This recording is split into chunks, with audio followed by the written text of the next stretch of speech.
Hi everybody, it's Sheila from Designs by Baby Moon, and I wanted to let you know that I have reworked the tutorial for this large badge bag, side zipper bag design. And this bag has been out for 2 years, and I was making myself a new version of it because mine had worn out. And I thought I'll do a sew along in the group and work through the tutorial with you live. And as I was going through the old tutorial, I was terribly embarrassed about how inadequate it was compared to how I write my tutorials now. So I've learned things. I have a definite template that I've developed that I write my tutorials in. And so I'm going to walk you through that tutorial here.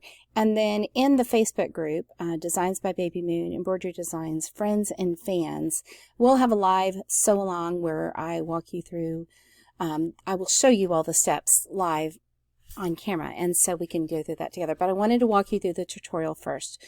So let's do that. This design can be found at the website www.designsbybabymoon.com, and it's called the Large Badge Bag.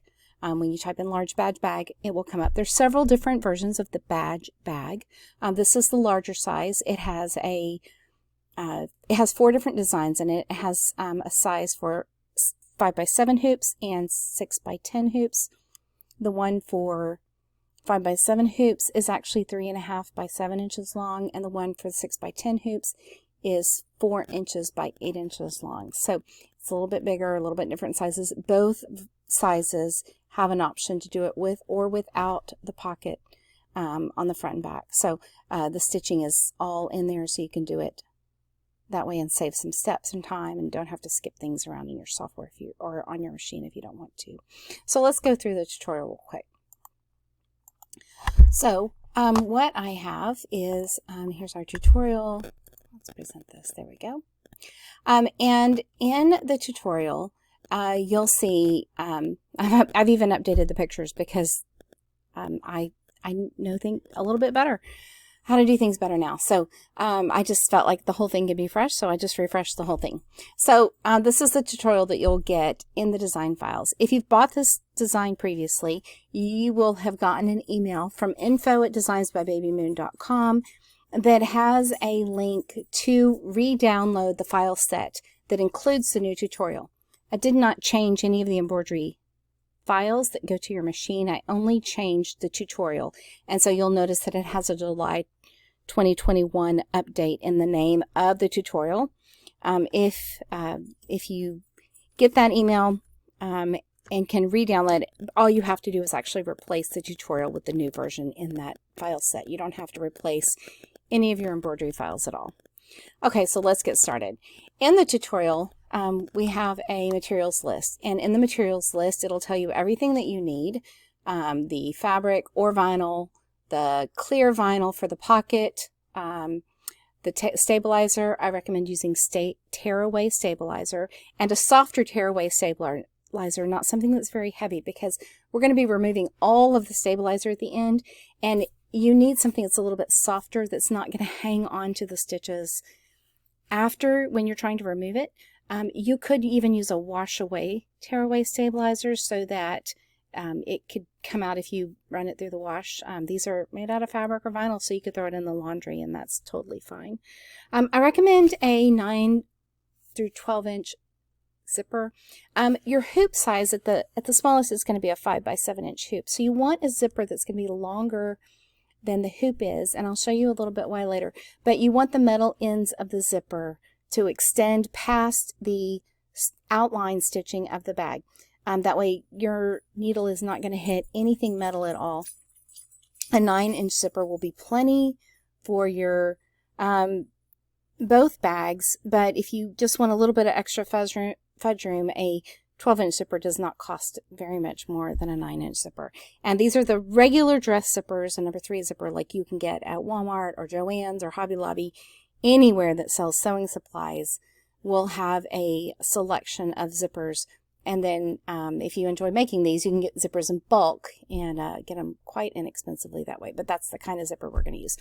Fold over elastic is what I like using. If you like a little hardware or a tab on the end that you like to clip a D-ring lobster clasp to, or a just a plain D-ring, just to have something to clip something on. I think it makes a really nice little addition to these little wallets. Of course, your embroidery machine and embroidery thread. You can use double-sided permanent tape or fabric glue to tack down the zipper to the lining at the very end. But that's not even necessary. You could just hand sew it as well, or you just leave it as is. I've never found an issue at all with just leaving it as is.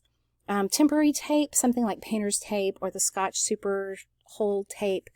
The important thing about any tape that you use when you're doing embroidery is you don't want it to leave any residue or interfere with the needle. If you happen to stitch through it, you don't want it to be so sticky that it comes up your needle. So when I say embroidery safe vinyl or something that works with your fabric or vinyl, test out what you have before you go out and buy something completely new. There is a tape that's sold specifically for embroidery. I don't find that that's always necessary, but it is a good product. So if you want to get that, you could use that. Something optional that you might need, and you might enjoy using, is bias binding or fold over elastic to finish the inside. This design is a raw edge on the inside design. It's not lined. And perhaps in the future I'll make a different version that is fully lined, but this version does not, and I did this before I was doing lined bags. So all I'm updating here is the tutorial on how to do it, but I did include instructions on, I just showed you how I use the fold over elastic to finish the edges once they're done. As I've inspected bags in high-end department stores, I have noticed that the edges are bound with a bias tape or a silk binding or even a fold over elastic. And so we have all those materials that we're already using in other places and sewing, and so I thought I would show you how to use that for this. Okay, let's get to it. The first thing you have after the materials list is your cut list. And the cut list will show you what size pieces you need for which size bag you're going to make. So there's the fabric over here. These are the descriptions of what pieces of fabric. If you're going to make the smaller one for a 5x7 hoop, you would follow these. If you're going to make the 4x8 inch one for the 6x10 hoop, you would use these pieces. If you're going to use fabric, you would do the fabric versions. If you're going to use vinyl, you would not be using batting or craft felt inside. You would just be using vinyl. If you want a pocket, you'll need a pocket no matter if you're doing vinyl or fabric. And then if you're doing a back pocket, you can do that out of fabric or vinyl as well. So all those cut lists cut instructions are right there. And these are very generous sizes for your cut list. So if you decide that you just want to print out the color map for the design that you are using and simply use that as a template, then you don't necessarily have to cut your pieces as large as I have here. I wanted to give you plenty of room though when cutting them, if you have done this, if this is your first time, so that you don't have anything too small. Okay, so that's okay. Now we can get started. So the first thing that you're going to need to do is hoop your stabilizer and run a placement stitch, which is what I've taken a picture of here. This placement stitch, now I've put the one that has all of the possibilities on it. It shows the outline where the zipper bag is going to be. It shows places where we're going to put the zipper. It also has this guideline that goes across, and on the version that has the front pocket and the back pocket. And you can skip this step if you don't want to, or you just choose, if you don't want a front pocket or back pocket, the file is actually a little bit skinnier because it doesn't have this guideline, these arms going across. So that's why there's a totally different file. But what this guideline does, it does two things in this design. When you put a badge pocket on the front made out of clear vinyl, this guideline right here kind of helps you feel where that needs to be. And then these arms that go extend outside the outline help you line up the back pocket where that's going to be at the very end process. So That's why those guidelines are there. And so you're going to put your zipper between these two guidelines right here. And that's why I put this diagram right here. So it shows you where you're going to line your zipper between. Okay. And the teeth of the zipper need to run right down the middle of the channel, straight, not wiggly. They need to go straight down this channel. And I will show you right here what I mean. So the zipper is actually placed so that the stitches can run on either side of the teeth. And you can see I'm using a little piece of tape here to tape my zipper out of onto the hoop so it stays still and out of the way of where it's going to be hit by the needle. Down on the second picture down here, you can see that the metal edges, the little zipper pull and the little metal stop, are way out of the way of the stitching area of the bag so that the machine is not going to hit any metal at all. And that's why I recommend you getting a zipper that's quite a bit larger than your design length is. Okay, the next thing that we need to do is we need to add our fabric to the zipper bag. And the front fabric, if you're doing this out of fabric, you'll need to fold your fabric over so that you have kind of a sandwich. And I suggested quilt batting, very, very thin quilt batting or craft felt, as something that'll just help your bag have a little bit more body. It gives it a really nice feel. It's not floppy. It kind of is, it's got a generous hand to it. And so it just feels good to have something soft and fluffy in there. But you don't want like the high loft batting at all. Just something thin. Use a scrap. You can use a piece of flannel even if you'd like. But quilt batting, just regular cotton, thin quilt batting like the Warm and Natural if you have scraps of that. Or acrylic or polyester craft felt works well too. But you'll sandwich that and fold it over so that the folded edge is going to go right up next to your zipper. And you can see here where I've taped it down, again, out of the stitching line, and then butted it right up next to the teeth of the zipper, not going across them, but just next to them. And then I'm going to let the machine run a tack down stitch, which will hold the front of the bag down and kind of keep it a little bit more stable while we run the next part. What we're going to do next is add that badge pocket to the front. Now, if you're not going to want a pocket on yours, you would skip this step. But the badge pocket is made out of clear vinyl. And this is something that you can get at Joann's or Hobby Lobby or even Walmart in the, it doesn't even have to be a Walmart with a fabric table. They will have it in the craft supplies section in little packages that people use to use as a tablecloth, a clear tablecloth, or protect furniture, or even I've seen painters use it to protect things while they are painting. So you want something that's a little bit thicker. This is quite a bit thicker than the kind that's usually used in shower curtains. I like the 20 gauge vinyl the best. It has a good weight to it, but you can use vinyl that's as thin as 12 gauge. I wouldn't go any less than that, but 12 gauge to 20 gauge vinyl works really well for this project. And then you'll run a placement stitch, and then you'll line up your little piece of vinyl cut to the right size. You'll line the short edge of that up with the stitching placement guide right up here. You'll kind of push that vinyl up and lay it down there. And then the machine will stitch around and secure that pocket down with a nice longer stitch that's not going to perforate the vinyl. And then you can just use your scissors to slide next to the edge of that vinyl and kind of slice it off. You don't want to snip, snip, snip. You don't want to use chopping motions with your scissors. You want to just slide it through the vinyl and let it cut a nice clean line.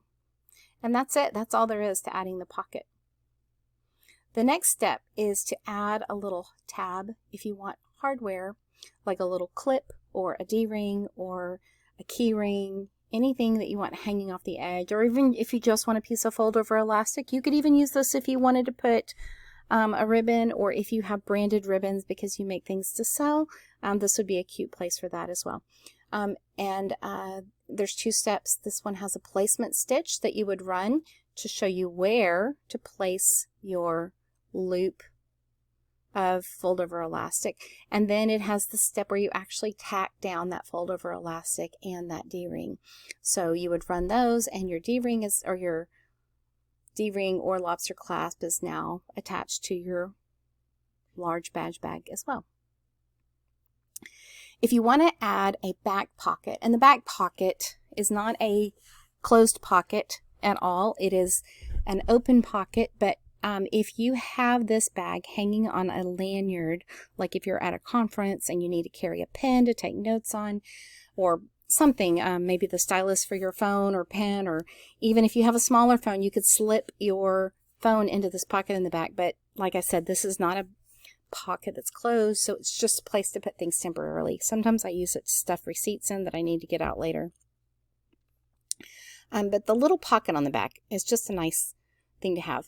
So you're going to take a piece, if you're using fabric, you're going to take that piece of fabric that's listed in the cut list for this piece, and you're going to fold it in half lengthwise so that you make it half as long. And you'll see that how I have it placed so that the folded edge is going to go across that guideline where we put down in the first placement stitch, so that you'll align that edge up there. And before you run any more stitches, we're going to put the backing on. If you don't want the back pocket, you don't even have to put this piece here. Then you're going to take your back lining or piece of fabric and fold it in half just like you did for the front piece, and put the batting in between it or craft felt, and you're going to line it up with this outside edge of the zipper right here.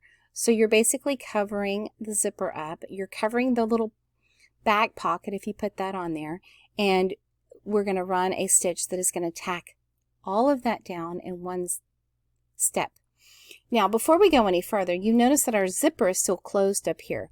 So after that long line of stitching down that edge that tacks all those layers together, we're going to take our hoop off of the machine and then open up our zipper until it's about 1.5 inches or 2 inches from the bottom, where we're going to go around again.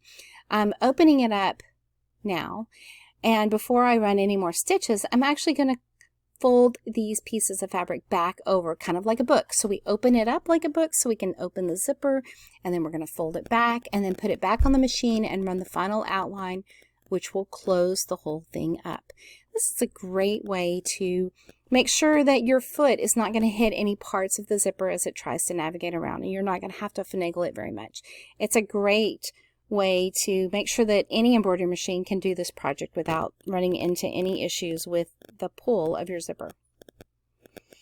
Okay, after that we're done. You can take your project out of the hoop, and then you can take the stabilizer off the back. Be sure when you remove the stabilizer that you don't pull on the stitching too much, that you're careful with it. If there's any loose bits of thread, you can take those off now too. I like to trim around the outside of my pouch about 1/4 inch, especially because I wanted to show you how I did the binding here on the inside. So you take your stabilizer off, and then you're going to trim around the edges of the pouch, and you only need to trim the 3 edges, this one, and this one, because this edge up here is the edge of the zipper. Now, if you added that back pocket, you may have some to trim off right here from that back pocket layer, but you won't have any of the front, because remember, we butted up the folded edge of the front and back fabric so that they're a nice clean finish against the zipper. Then I'm going to take and I'm just going to wrap the raw edges from where I cut with the fold over elastic and apply that. You can use fold over elastic, you can use bias binding, you could use double fold binding, you could make your own binding, like as you're the same way that you would do if you were binding a quilt. Just anything to cover the edges. I just think it's a really, really nice finish. There's all kinds of trims or things that you could do. Really, not a lot of people look inside your wallet and see the finish of it. It's just something that you know about, and it makes you feel good. So I think it looks really pretty too. And the bags that I've inspected at the store, if they're not left with a raw edge, which quite a few are. I was very surprised at the high-end bags that I saw that had a raw edge inside, but many of them also had a bound edge too. And So this is how to do that. Then you'll simply turn your bag right side out. You're done. That is all that you need to do. When I'm turning it right side out, I want to make sure to tell you to flip the zipper and treat it, just like you would one of the bottom corners of the bag, and kind of, round it out. Make sure you poke those corners out well on both sides of the zipper, and that'll help it form nicely and sit well. After that, you're done. You can add a little tassel to the zipper pull if you have a hole in your zipper pull like this, or you could add it to that bar that slides your zipper pull, connects your zipper pull to the zipper. You could put something fun there. You could clip a tassel to your hardware. There's lots of places where you could do that. You don't even have to do that. It's not necessary, but it is kind of fun to have extra tassels on things. And then you're done. That's it. That's all there is to it. This is a super fast bag to make.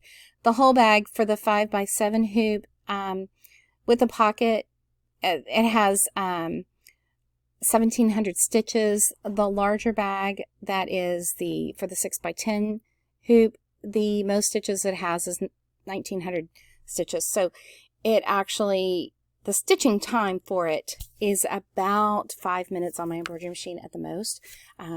You'll spend a lot of time taking it, working on your hoop, not necessarily stitching. The stitching is just the lines that put it all together. But it's super fun, and I hope that this helps you understand the changes that I made to the tutorial. I didn't actually change the steps of how to put it together, but I put photos in so that you can see that better, and I changed the wording a little bit to make it clearer. So let me know if this was helpful for you. Please come visit us over in the Designs by Baby Moon Friends and Fans Facebook group, where you can find live videos and chatter, and we just hang out and have fun and silliness in there. And I'd love to have you with us. So thanks for watching, and thanks for all of your feedback. Y'all have been so kind and generous, and not to criticize my previous version of this tutorial, but I hope that this version is better, it's more helpful, and that helps you understand. So go download the new copy and let me know what you think. Thanks so much.